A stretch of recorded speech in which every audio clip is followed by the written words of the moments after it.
First of all ব্যাপারটা হচ্ছে এরকম, অ্যাপিল ফ্রম অরিজিনাল ডিগ্রি, মূল ডিগ্রি হতে অ্যাপিল হচ্ছে এই আইনে কোনো অংশে অথবা বর্তমানে প্রচলিত অন্য কোনো আইনে স্পষ্টত অনুরূপ বিধান না থাকলে, কী থাকলে অনুরূপ কোনো বিধান না থাকলে আদি এখতিয়ার প্রয়োগকারী আদালত, কী এখতিয়ার আদালত, এই আদি এখতিয়ার প্রয়োগকারী আদালত,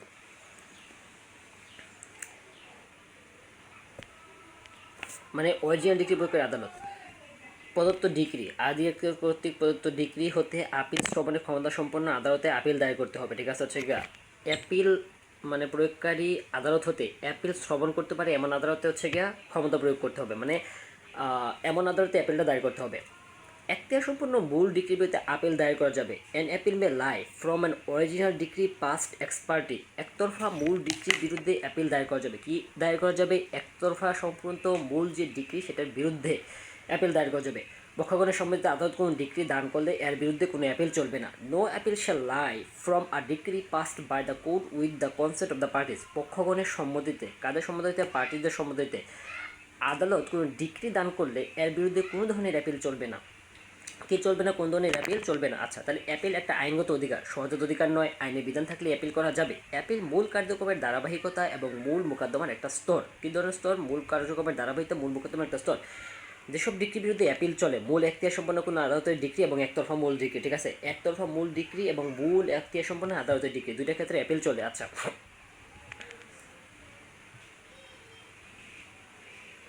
তবে পক্ষগণের সম্মতিতে আদালত কোনো ডিগ্রি দান করলে এর বিরুদ্ধে কোনো ধরনের অ্যাপিল চলে না। পক্ষগণের সম্মতি ডিগ্রি দান করে অ্যাপিল চলে। আচ্ছা, আর দুইটা ক্ষেত্রে অ্যাপিল চলে, একটা ক্ষেত্রে অ্যাপিল চলে না। আচ্ছা, the code of civil procedure 1887 20 ধারা আপিল এখতিয়ার সম্পর্কে বলা হয়েছে। দেওয়ানি মোকদ্দমার আপিল আদালত দুইটা, জেলা জজ আদালত ও হাইকোর্ট বিভাগ। ঠিক আছে, দেওয়ানি মামলায় অ্যাপিল আদালত কয়টা? দুইটা, একটা হচ্ছে জেলা জজের আদালত আর একটা হচ্ছে হাইকোর্ট বিভাগ। ঠিক আছে, জেলা জজের আদালত এবং হচ্ছে হাইকোর্ট বিভাগ। তাহলে 5 কোটি টাকাও তার কম মূল্যবান মোকদ্দমা জেলা জজ আদালত 30 দিন অনুচ্ছেদ 152, 5 কোটি টাকার ঊর্ধ্বে হাইকোর্ট বিভাগ 90 দিন অনুচ্ছেদ 156। ঠিক আছে, তাহলে 5 কোটি টাকা বা তার কম মূল্যমানের মোকদ্দমায় মামলার ক্ষেত্রে জেলা জজ আদালত 30 দিন অনুচ্ছেদ 152, 5 কোটি টাকা বা তার ঊর্ধ্বে হাইকোর্ট বিভাগ 90 দিন 156। ঠিক আছে, ওকে। আর আরেকটা বলতে হচ্ছে কি যে প্রাথমিক ডিগ্রি হতে অ্যাপিল 97 ধারা বলতেছে প্রাথমিক ডিগ্রি হতে অ্যাপিল দায়ের না করলে চূড়ান্ত ডিগ্রি অ্যাপিল। প্রাথমিক ডিগ্রি নিষ্পত্তি হওয়ার পর, কি করার পর? নিষ্পত্তিটা হওয়ার পর তা নিয়ে সংক্ষুব্ধ ব্যক্তি অ্যাপিল করেনি, প্রাথমিক ডিগ্রি নিষ্পত্তি হওয়ার পর তা নিয়ে সংক্ষুব্ধ যে ব্যক্তি অ্যাপিলটা করেনি, পূর্ববর্তী চূড়ান্ত ডিগ্রি দেওয়ার পর চূড়ান্ত ডিগ্রির বিরুদ্ধে অ্যাপিল করা হলে সেখানে প্রাথমিক ডিগ্রির শুদ্ধতার বিরুদ্ধে কোনো আপত্তি তোলা যাবে না। প্রাথমিক ডিগ্রি নিষ্পত্তি হওয়ার পর তা নিয়ে সংক্ষুব্ধ ব্যক্তি অ্যাপিল করে নাই। ঠিক আছে, করে নাই। 97 বলতেছে যে প্রাথমিক ডিগ্রি নিষ্পত্তি হওয়ার পর তা নিয়ে সংক্ষুব্ধ কোনো পক্ষ অ্যাপিল করে, পরবর্তীতে চূড়ান্ত ডিগ্রি দেওয়ার পর, ওই প্রাথমিক ডিগ্রি যখন চূড়ান্ত ডিগ্রি হয়, চূড়ান্ত ডিগ্রি বিরুদ্ধে আপিল করা হলে সেখানে প্রাথমিক ডিগ্রির শুদ্ধতার বিরুদ্ধে কোনো আপত্তি তোলা যাবে না। ঠিক আছে, চূড়ান্ত ডিগ্রির বিরুদ্ধে অ্যাপিল করা যাবে না তখন তা না যাবে, কিন্তু প্রাথমিক ডিগ্রির শুদ্ধতা নিয়ে কোনো ধরনের কোশ্চেন তোলা যাবে না। চূড়ান্ত ডিগ্রির বিরুদ্ধে প্রতিকার কি? চূড়ান্ত ডিগ্রির প্রতিকার হচ্ছে অ্যাপিল। চূড়ান্ত ডিগ্রি প্রচারে সংক্ষুব্ধ পক্ষ নিয়ে কোনো পদক্ষেপ নিতে পারবে। চূড়ান্ত ডিগ্রি প্রচারের পর সংক্ষুব্ধ পক্ষ নিম্নের কোন পদক্ষেপ নিতে পারবে? চূড়ান্ত ডিগ্রির বিরুদ্ধে অ্যাপিল, চূড়ান্ত ডিগ্রির বিরুদ্ধে অ্যাপিল করতে পারবে। আচ্ছা, 2 বা ততোধিক বিচারক কর্তৃক শ্রুত অ্যাপিলের ক্ষেত্রে সিদ্ধান্ত, ডিসিশনটা কীরকম হবে? স্বাভাবিকভাবে হচ্ছে গিয়া অন্য এক বা একাধিক বিচারক ব্যাপারটা শ্রবণ করে তারপর হচ্ছে গিয়া যদি মানে সমান হতে তাহলে অন্য একটা কোর্টে পাঠাবে, এটাই তো মূলত আর কি বিধান। 99 ধারার ব্যাপারটা কীরকম? 99 ধারাটাও খুব ইম্পর্টেন্ট না, 104-এ চলে গেছে। এবার আদেশের বিরুদ্ধে অ্যাপিল, আদেশের বিরুদ্ধে অ্যাপিল 104 থেকে 106। যে সকল আদেশ হতে অ্যাপিল দায়ের করা যায়, নিম্নলিখিত আদেশ মানে orders from which appeal lies, 104 থেকে 106 এই কয়টা দ্বারা অর্ডারের বিরুদ্ধে অ্যাপিলের কথা বলা আছে। ঠিক আছে, আর এতক্ষণ আমরা পড়লাম 96 থেকে 99 ধারায় মূল ডিগ্রির বিরুদ্ধে অ্যাপিল। ঠিক আছে, আচ্ছা,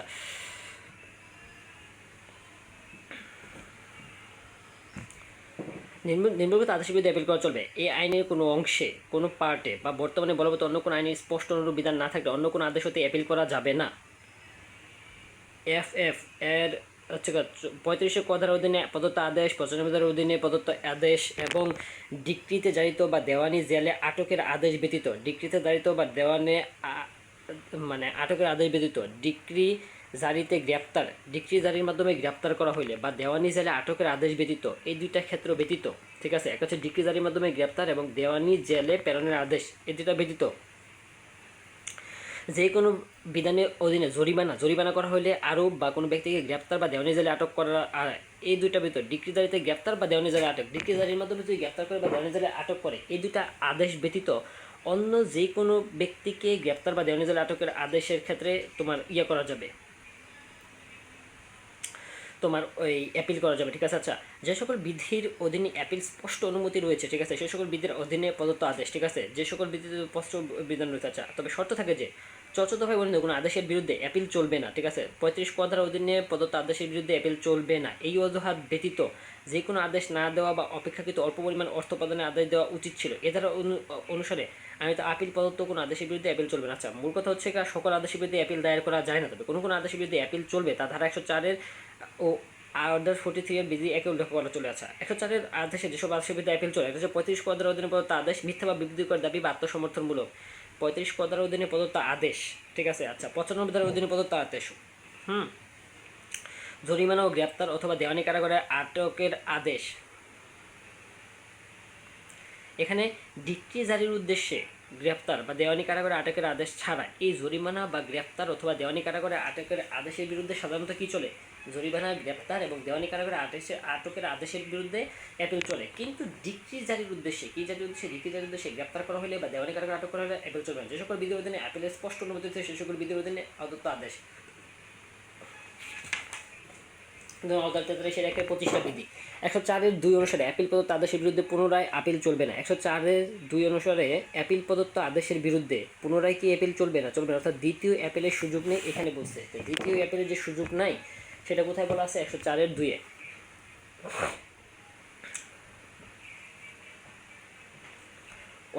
অন্যান্য আদেশসমূহ আদার অর্ডার্স, ঠিক আছে। এখানে 105-এ যদি আমরা পড়ি, স্পষ্টত অনুরূপ বিধান না থাকলে কোনো আদালত কর্তৃক আদি বা আপিল এখতিয়ার বলে প্রদত্ত আদেশের বিরুদ্ধে কি আদি বা অ্যাপিল এখতিয়ার প্রদত্ত আদেশের বিরুদ্ধে কোনো অ্যাপিল চলবে না। কিন্তু কোনো ডিক্রির বিরুদ্ধে অ্যাপিল করার সময় কোনো আদেশ কোনো ভুল ত্রুটি বা অনিয়ম, আপত্তি যুক্তিসঙ্গত কারণ হিসেবে বর্ণনা করা যাবে। আপিলযোগ্য কোনো পুনর্বিচারের আদেশ সংক্ষুব্ধ হওয়া সত্ত্বেও কোনো পক্ষ কোনো অ্যাপিল দায়ের না করলে পরবর্তীতে সে এর যথার্থতা সম্পর্কে কোনো আপত্তি দিতে পারবে না। অ্যাপিলযোগ্য কোনো পুনর্বিচারের আদেশে সংক্ষুব্ধ হওয়া সত্ত্বেও কোনো পক্ষ কোনো অ্যাপিল দায়ের না করলে পরবর্তীতে সে এর যথার্থতা সম্পর্কে কোনো আপত্তি দিতে পারবে না। কী করবে না? কোনো আপত্তি দিতে পারবে না। কোনো আদেশে আপিল শুনানি হবে। What courts to hear appeal? যে আদালতে ডিক্রির বিরুদ্ধে অ্যাপিল করা যায় সেই আদালতের আদেশের বিরুদ্ধে অ্যাপিল করা যায়। যে আদালতে ডিক্রির বিরুদ্ধে অ্যাপিল করা যায় সেই আদালতে আদেশের বিরুদ্ধে অ্যাপিল করা যায়। হাইকোর্ট বিভাগ ব্যতীত অন্য কোনো আদালত আপিলযোগ্য আদেশ প্রদান করলে এর বিরুদ্ধে হাইকোর্ট বিভাগে অ্যাপিল করা যাবে। হাইকোর্ট বিভাগ ব্যতীত অন্য কোনো আদালত আপিলযোগ্য আদেশ প্রদান করলে এর বিরুদ্ধে হাইকোর্ট বিভাগে অ্যাপিল করা যাবে। এটা বুঝতে। আচ্ছা, যে আদালতের ডিক্রির বিরুদ্ধে অ্যাপিল করা যায় সেই আদালতের আদেশের বিরুদ্ধে অ্যাপিল করা যায়। আচ্ছা, আপিল সম্পর্কে সাধারণ বিধান বলেছে 107 থেকে একদম 100 আমরা এই ধারাতে পাবো, এই 9 পর্যন্ত পাবো আর কি।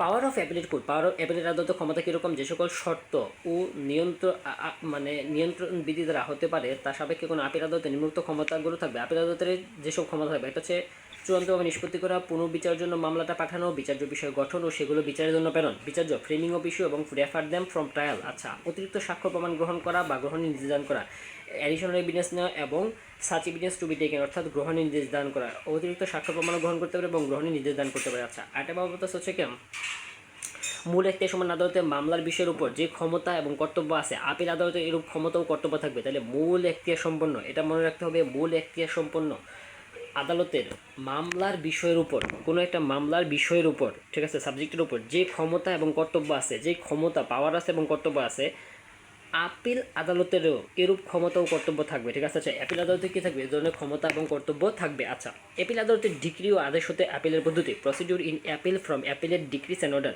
মূল ডিক্রি হতে অ্যাপিল সংক্রান্ত এই আইনের শর্তসমূহ যথাসম্ভব নির্মুক্ত অ্যাপিল ক্ষেত্রে প্রযোজ্য হবে। একটা হচ্ছে অ্যাপিল আদালতের ডিক্রি হতে অ্যাপিল, এই কার্যবিধির অধীনে প্রদত্ত কোনো আদেশ হতে বা অন্য কোনো বিশেষ আইনের আলাদা পদ্ধতির বিধান না থাকলে অ্যাপিল আদালতের ডিক্রিসমূহ হতে অ্যাপিল এবং এই কার্যবিধির অধীনে অ্যাপিল আদালতের ডিক্রি ও আদেশের অ্যাপিলের পদ্ধতি, অ্যাপিল আদালতের ডিক্রি ও আদেশ হতে অ্যাপিলের পদ্ধতি, মূল ডিক্রি হতে অ্যাপিল সংক্রান্ত এই আইনের শর্তসমূহ যথাসম্ভব নির্মুক্ত অ্যাপিলের ক্ষেত্রে প্রযোজ্য। অ্যাপিল আদালতের ডিক্রি হতে অ্যাপিল, এই কার্যবিধির অধীনে প্রদত্ত কোনো আদেশ, এই কার্যবিধির অধীনে প্রদত্ত কোনো আদেশ হতে বা অন্য কোনো বিশেষ আইনের স্পেশাল আইনের আলাদা পদ্ধতির বিধান না থাকলে, ঠিক আছে, তাহলে মূল ডিক্রি হতে আপিল সংক্রান্ত এই আইনের শর্তসমূহ যথাসম্ভব নিচের আপিলের ক্ষেত্রে প্রযোজ্য হবে। এটা হচ্ছে আপিল আদালতের ডিক্রি হতে আপিলের ক্ষেত্রে।